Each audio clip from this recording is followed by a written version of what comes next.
আপনাদেরকে যদি জিজ্ঞাসা করা হয় 1 কোটি টাকার ওজন কতটুকু, এই যে পাল্লায় মাপবেন, কেউ কি জানেন নাকি?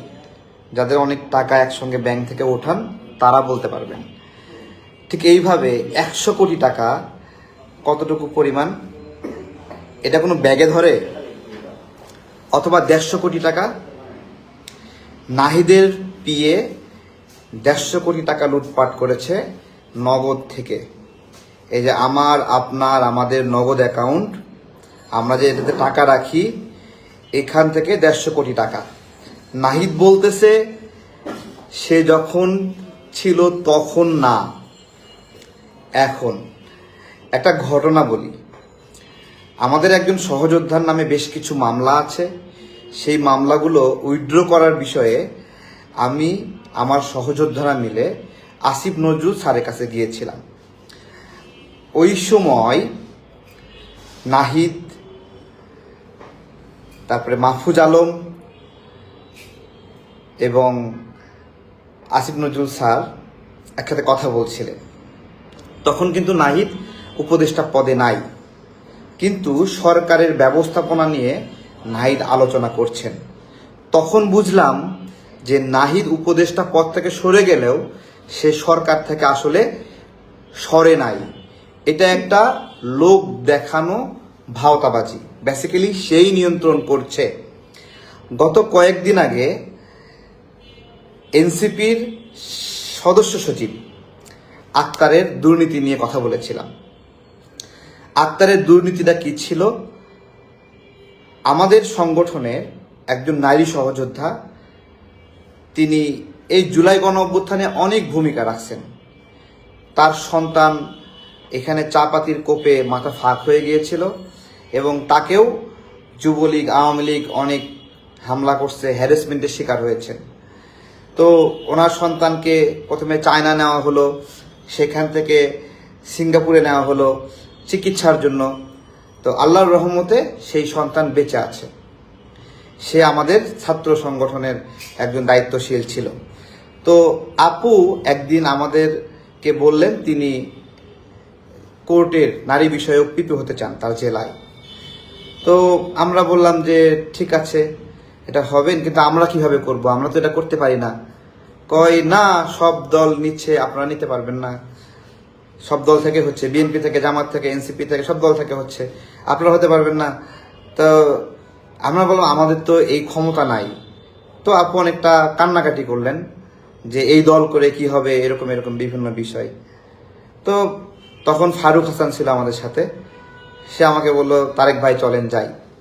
তো ফরিদা ম্যাডামকে বললাম যে আপা, একজন নারী সহযোদ্ধা আছে এরকম ভিকটিম জুলাই গণঅভ্যুত্থানে, তাকে এরকম ভাবে আপনারা কি একটু পুরস্কৃত করতে পারবেন? অনেক ভিকটিম মানে সন্তান তো মারা যেত, তার হাজবেন্ড মারা গেছে কিছুদিন আগে। তো সেই অনুযায়ী বললো না, আমরা তো এই বিষয়ে কোনো সুপারিশ করতে পারবো না, বলবো আমি কোনো সুপারিশ করি না। তো ফরিদা ম্যাডাম বলল গণ অভ্যুত্থানের লড়াকু সহযোদ্ধার জন্য কোনো সুপারিশ করলেন না, ঠিক আছে। অথচ ফরিদা ম্যাডাম আওয়ামী লীগের দোসর একজনকে সুপারিশ করেছেন। উনি ওই সময় বলল আমি এসব করি না।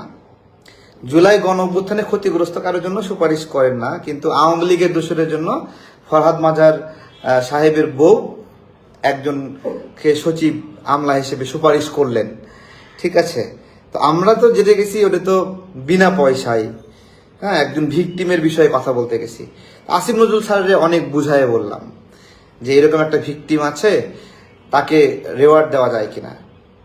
তো উনি বলল আসলেই ভিকটিম, সমস্ত কাগজপত্র দেখলো, রক্ত মাখা ছবি টবি দেখলো, বলছে যে না, তাকে পুরস্কৃত করা উচিত আমাদের। উনি কথা দিলেন হবে। তো হঠাৎ করে আপু একদিন কান্নাকাটি করে ফোন দিছে, বলতেছে যে আক্তার তো অন্য একজনকে পিপি হিসেবে সুপারিশ করছে। তো আমরা খোঁজ খবর নিলাম, দেখলাম যে অন্য একজনকে সুপারিশ করছে। এরপরে আক্তারের সঙ্গে আপা একটা চুক্তি করছে যে তাকে পিপি হিসেবে নিয়োগ দেবে, আক্তারের এই ক্ষমতা আছে। তো সেই কথা অনুযায়ী এখন আক্তার কি করছে শোনেন। আপার সঙ্গে আরেকটা মহিলা ছিল, সেই মহিলা ওই সহকারী পিপি হতে চায়। আক্তার কাছে ওই মহিলা আক্তারের সাথে যোগাযোগ করছে, ওই যে আপার সঙ্গে আসছিল একদিন, আক্তারের নাম্বার টাম্বার নিয়ে। ওই এখন আক্তার ওই মহিলার কাছ থেকে 50 লাখ টাকার একটা ডিল করছে, তাকে পিপি করবে। অথচ আপার সাথে কমিটমেন্ট দিছে সে আপাকে পিপি করবে। ঠিক আছে, দেখেন এটা একটা সামগ্রিক, এরা যে কিভাবে টাকা পয়সা লেনদেন করে তার একটা দৃষ্টান্ত আজকে আপনারা দেখবেন। তো আক্তার কমিটমেন্ট দিছে আপারে পিপি করবে, কিন্তু হঠাৎ করে আমরা জানতে পারলাম বৃহস্পতিবারে যে আপা পিপি হচ্ছে না, ওই মহিলা যে অ্যাসিস্ট্যান্ট পিপি হতে যাচ্ছে সে পিপি হচ্ছে। তো আমরা দৌড়ে গেলাম আসিফ নজরুল স্যারের কাছে, বললাম স্যার একটা ক্ষতিগ্রস্ত নারী সহযোদ্ধা, তাকে আপনারা বললেন রেওয়ার্ড দেবেন, তাকে বাদ দিয়ে অন্য একজনকে দিচ্ছেন। আমি তো জানি না, তুমি তো দেখো, তো লিস্ট দেখো। তো লিস্ট যাই দেখি, হ্যাঁ ওখানে আক্তারের সুপারিশ করা। তো আক্তারের সাথে যোগাযোগ করা হলো না, আক্তারের সাথে যোগাযোগ করা হয়নি কখনো, মানে আক্তারের সুপারিশ করা কিন্তু ঠিক আছে। এরপরে আমরা সবাই মিলে চিল্লাচিল্লি করলাম। তো চিল্লাচিল্লির ঠেলাই আবার ওই আমাদের ওই বোনের নাম পিপিতে দিছে, বুঝছেন। সে তো অনেক ক্ষতিগ্রস্ত, সেই জন্য চিল্লাচিল্লি করা হয়েছে। তো একটা ক্ষতিগ্রস্ত মানুষকে পুরস্কৃত করবে না, তো সেটা এই পর্যন্ত ঠিক আছে, দিল, গ্যাজেট প্রকাশ হলো, আপা পিপি হইল। এখন আক্তার আপারে ফোন দিছে, মেসেজ দিছে, আপা শুভেচ্ছা, আপনার কাজ হয়ে গেছে, মিষ্টি খাওয়ান, বুঝছেন। তো মিষ্টি খাইতে চাইছে। এখন আক্তারের যে পিএস আছে সেই পিএস আপার সাথে যোগাযোগ করছে, তাকে দিয়ে যোগাযোগ করাইছে, টাকা লাগবে। তো আপা তাকে প্রেস ক্লাবের ভিতরে 1 লাখ 1.5 লাখ এরকম একটা অ্যামাউন্ট দিছে। এখন আক্তার তো এই 1-1.5 লাখ টাকা পাইয়া খুবই খেপে গেছে, বলতেছে পিপি নিয়োগে মিনিমাম 50 লাখ টাকা লাগবে, বুঝছেন। তো আমি সঙ্গে সঙ্গে বিষয়টাতে হ্যান্ডেল করলাম, তোদের কত টাকা লাগবে চিনোস আমারে, আমাদের একজন বোন ক্ষতিগ্রস্ত, তোরা নাম কাইটে অন্য একজনের নাম দিছোস, তোর যে 1 লাখ টাকা ভিক্ষা দিছে এটাই তোর অনেক কিছু, ঠিক আছে। তো আমার কথা শুনে অনেকটা ভরকে গেল। এরপরে আপারে হুমকি দিছে, আপা আমরা যে এরকম নাম দিতেও পারি, নাম কাটতেও পারি, হুমকি দিছে। আপা এখন চুপসে গেছে। এখন আপা আমাদের দল ছাইরা এনসিপিতে যোগ দিয়ে আলাইছে, বুঝতে পারছেন। তো এটা মজার ঘটনা বললাম। এই হলো আক্তার এবং এই হলো নাহিদ, যাদেরকে আপনারা দরবেশ হিসেবে জানেন। এইরকম করে সমস্ত রিক্রুটমেন্ট, বাণিজ্য সবকিছুতে এরকম ভাবে সারা বিশাল অর্থের বিষয়, হরিলুট। নাহিদ, আজকে নাহিদের পিএ 150 কোটি টাকা লুটপাটের বিষয় বের হয়েছে। আপনারা শেয়ার দেন ভিডিওটা, দেশের মানুষ জানা দরকার, ঠিক আছে। মানুষ না জানলে মানে কোন জায়গায় প্রশংসা করতে হবে, কোন জায়গায় আপনার এটা যদি না বোঝে তাহলে সমস্যা। মানুষ একটা আবেগে একটা মোহ তৈরি করে রেখেছে, সেই মোহ দিয়ে সারাক্ষণ ওইভাবে অ্যাডভোকেসি করে, ওইভাবে কথা বলে, এবং আমরা যদি সেটা ধরি তাহলে আমাদেরকে বিপ্লবের বিরুদ্ধে লোক হিসেবে জাহির করে। নাহিদের যে ঘটনাটা বের হলো, নাহিদের এই দপ্তর, অনেক বিষয় আছে, আস্তে আস্তে আপনারা সবই পাবেন। মানুষ ক্ষমতায় থাকা অবস্থায় না বের হয় না, তারপরে যখন ক্ষমতা আস্তে আস্তে ছাড়ে তখন আস্তে আস্তে বের হয়। আর দেশের স্বার্থে আমরা যদি দুর্নীতিগুলো না ধরি তাহলে দেশের অবস্থা কি হবে বলেন। কি সুন্দর সিস্টেমে এইগুলো করছে, ঠান্ডা মাথায় করছে, দেশটাকে আপনার হলো জাস্ট কি বলবো, ওটাকে বলাৎকার করেছে দেশটাকে। এরা এই অবস্থা করেছে। গণ অভ্যুত্থান পরবর্তী সময়ে আমাদের সবার একটা স্বপ্ন ছিল, আশা ছিল, দেশটা ভালোভাবে চলবে, সুন্দরভাবে চলবে, হ্যাঁ। এবং এর জন্য ডক্টর ইউনূস একমাত্র দায়ী ব্যক্তি। কি দায়ী ব্যক্তি এর জন্য? আমার মনে হয় ডক্টর ইউনূস দায়ী ব্যক্তি। আমি কেন ডক্টর ইউনূসকে দায়ী করছি দেখুন, এই দায়ী করার অন্যতম কারণ হলো এই নাহিদদেরকে চুরি করার সুযোগ করে দিয়েছে কে? ডক্টর ইউনূস, তাই না? সচিবালয়ে সচিবদের পাশাপাশি রেখে রেখে এই যে পিএ বানাইছে, এপিএস বানাইছে। আজকে আসিফ উপদেষ্টা আসিফের পিএস 300 কত কোটি টাকা না, 300 কোটি টাকার মতো, নাহিদের 150 কোটি টাকা। আমার আজকে একটা প্রশ্ন এবং উত্তর দিবেন আপনারা কিন্তু সবাই। আসিফ এবং নাহিদ আর মাহফুজ আবার স্বাস্থ্য উপদেষ্টা, এদের পিএসরা এই দুর্নীতিটা করছে, তাই তো? এবং এদের পিএসরা দুর্নীতি করছে, কিন্তু আসিফ দুর্নীতি করতে পারে না। নাহিদও কোনো দুর্নীতি করেনি, তাহলে যে খবরটা বের হয়েছিল নাহিদ একটা বড় বিল্ডিং কিনছে, আজকে সেই খবরটা প্রাসঙ্গিক কিনা বলেন? এই খবরটা প্রাসঙ্গিক কিনা? আচ্ছা, এদের কি শাস্তি হওয়া উচিত, তাই না? শাস্তি হওয়া উচিত কি? ডক্টর ইউনূস তো এদেরকে শাস্তি দেবে না, কারণ ডক্টর ইউনূস নিজেও চুরি করছে এবং যুগপতভাবে এরা সবাই মিলে চোর, সবাই মিলেই চুরি করছে। ডক্টর ইউনূস হলো চোরদের হলো অভিভাবক, এবং সে যা দেখেন কত বড় সাহস, 29 সাল পর্যন্ত তার কোম্পানি কোনো ট্যাক্স দেবে না। আজকে প্রশ্ন হলো, আপনি, আমি, আমরা সবাই যদি ট্যাক্স দেওয়া বন্ধ করি, আগামীকাল রাষ্ট্রটা চলবে তো? তো রাষ্ট্র চালানোর জন্য মনে আছে যে রাষ্ট্রের খরচ বেড়ে গেছে, চালানোর জন্য ডক্টর ইউনূস কর বাড়াইছিল বিভিন্ন সেক্টরে, বিমানের কর, খাদ্যের কর, চিনির উপরে কর, তেলের উপরে কর, মনে আছে আপনাদের? আমরা সেই কর বৃদ্ধির প্রতিবাদে আমরা অবস্থান কর্মসূচি করেছিলাম প্রেস ক্লাবে। আমার প্রশ্ন যেটা, জনগণের কর ডক্টর ইউনূস বাড়াইলো, কিন্তু নিজের কর 29 সাল পর্যন্ত মাপ নিল। এই যে নিজের কর মাপ নিল ডক্টর ইউনূস, এইটা অন্য কোনো সরকার থাকলে এইভাবে মাপ দিত বলেন তো? নাকি টুটি চিপে ধরতো?